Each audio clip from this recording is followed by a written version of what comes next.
राधा रानी की जय हो, कुंज बिहारी की जय हो। कार्तिक महीने के बारे में कुछ खास बातें आज हम आपको बताएंगे। कार्तिक माह के 3 नाम हैं: कार्तिक मास, दामोदर मास और ऊर्जा व्रत। आइए जानते हैं कि इन्हें यह नाम क्यों दिए गए हैं। ये जो कार्तिक नाम है ना, ये श्री राधा रानी का ही नाम है। राधा रानी का एक नाम और भी है, कार्तिकेय देवी, क्योंकि वह श्री कार्तिका माता की पुत्री है।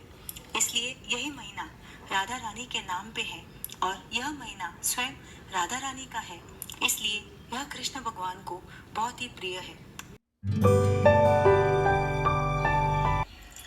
कार्तिक माह को दामोदर मास भी कहा जाता है।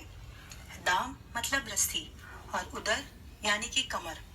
जी हाँ, मैया यशोदा ने रस्सी से कृष्ण को बांध दिया था, यानी दाम से उनके उदर को बांध दिया था, जो पूरे ब्रह्मांड को और यहाँ तक कि यमराज को भी बांधने की शक्ति रखते हैं। वो खुद मैया यशोदा की यानी अपनी माँ के प्रेम में बंधे हुए हैं। यह प्रेम की रस्सी है, साधारण नहीं है, क्योंकि इसमें भगवान खुद बंधे हुए हैं। यह लीला कार्तिक माह को और भी पवित्र बना देती है।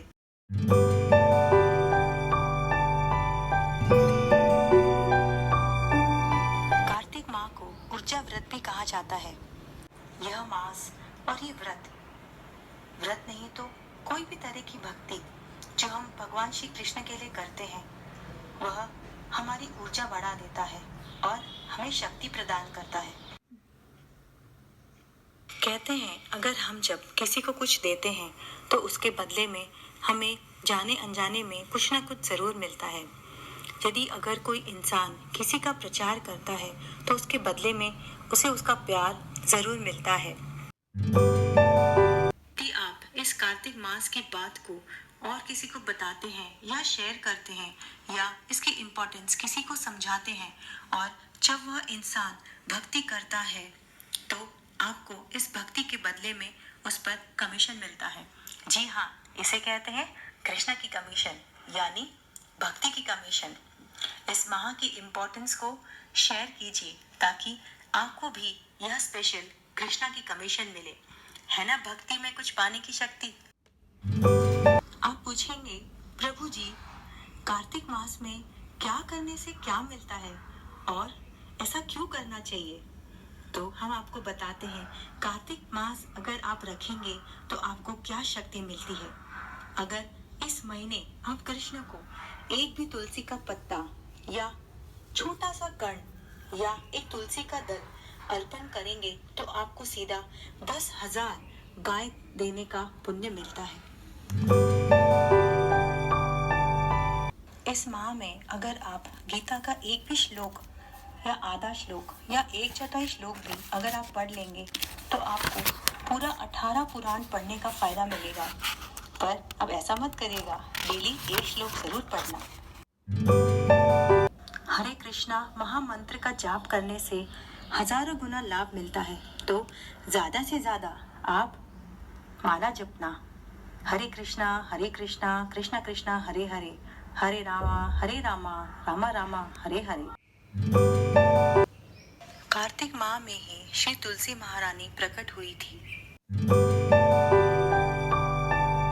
क्योंकि यह महीना कृष्ण को सबसे प्यारा है और पसंदीदा माह है, इसलिए श्री कृष्ण को रिझाना और उन्हें प्रसन्न करने के लिए सबसे अच्छा समय है।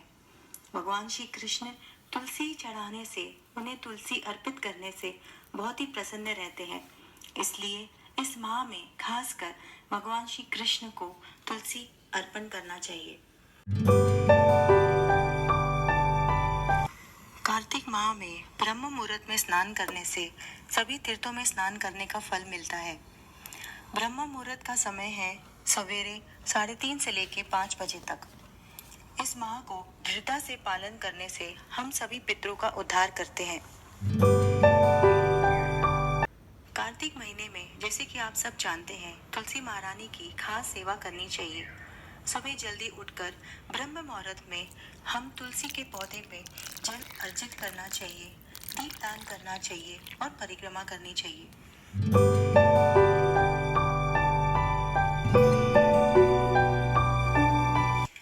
अगर हम कार्तिक माह में भगवान भगवान श्री कृष्ण के मंदिर के या विष्णु भगवान के मंदिर के या स्वयं कृष्ण भगवान के और तुलसी माँ की परिक्रमा करते हैं तो हमें हर कदम पर एक अश्वमेध यज्ञ करने की प्राप्ति मिलती है। इंद्रदेव ने तो 100 अश्वमेध यज्ञ किए थे, तब जाके वह स्वर्ग का राजा बना था। तो आप सोचिए, आपकी परिक्रमा देने से आपके कितने यज्ञ हो जाएंगे।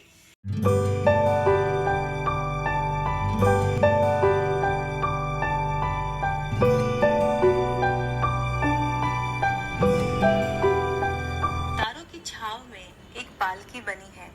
ये पालकी मैंने बड़े प्यार से सजाई है। ऐ हवा, जरा मंद मंद चलना, ये पालकी को जुड़ाए रखना, किस्मत कनेक्शन बनाए रखना। क्या आप किस्मत कनेक्शन पे यकीन करते हैं? जी हाँ, करना भी चाहिए। कहते हैं कार्तिक महीने में तारों का कुछ खास ही महत्व है। तारे और किस्मत दोनों जुड़े हुए हैं। ब्रह्म मुहूर्त में उठकर तारों की छाव में स्नान किया जाता है और संध्या को तारों की ही छाव में भोजन किया जाता है। कहते हैं ऐसा करने से जैसे तारे टिमटिमाते हैं वैसे ही हमारी किस्मत भी टिमटिमाने लग जाती है। कार्तिक महीने में भगवान श्री कृष्ण को दीप अर्पण करने से बहुत ही लाभ होता है। यदि किसी ने पाप किया हो और वो माफी मांगना चाहता हो तो वो इस महीने में कृष्ण को एक प्रेम भरा दिया दिखाकर दीप अर्पण करके जन्मों के पापों से मुक्त हो सकता है। दीपदान आपको नरक जाने से बचाता है और आपको भगवत धाम पहुंचाता है।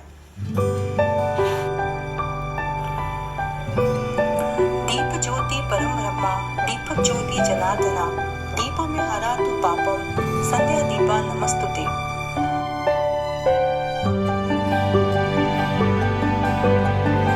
कार्तिक मास में अर्जित किया हुआ फल कभी भी खत्म नहीं होता, वह हमेशा आपके साथ ही रहता है। क्या आप जानते हैं कि सत्यभामा, जो कृष्ण जी की सभी रानियों में से श्रेष्ठ है, वह प्रमुख कैसे बनी? आइए मैं आपको बताती हूँ। उन्होंने अपने पिछले जन्म में कार्तिक मास का बहुत दृढ़ता से पालन किया था, इसलिए वो भगवान की पटरानी बनी।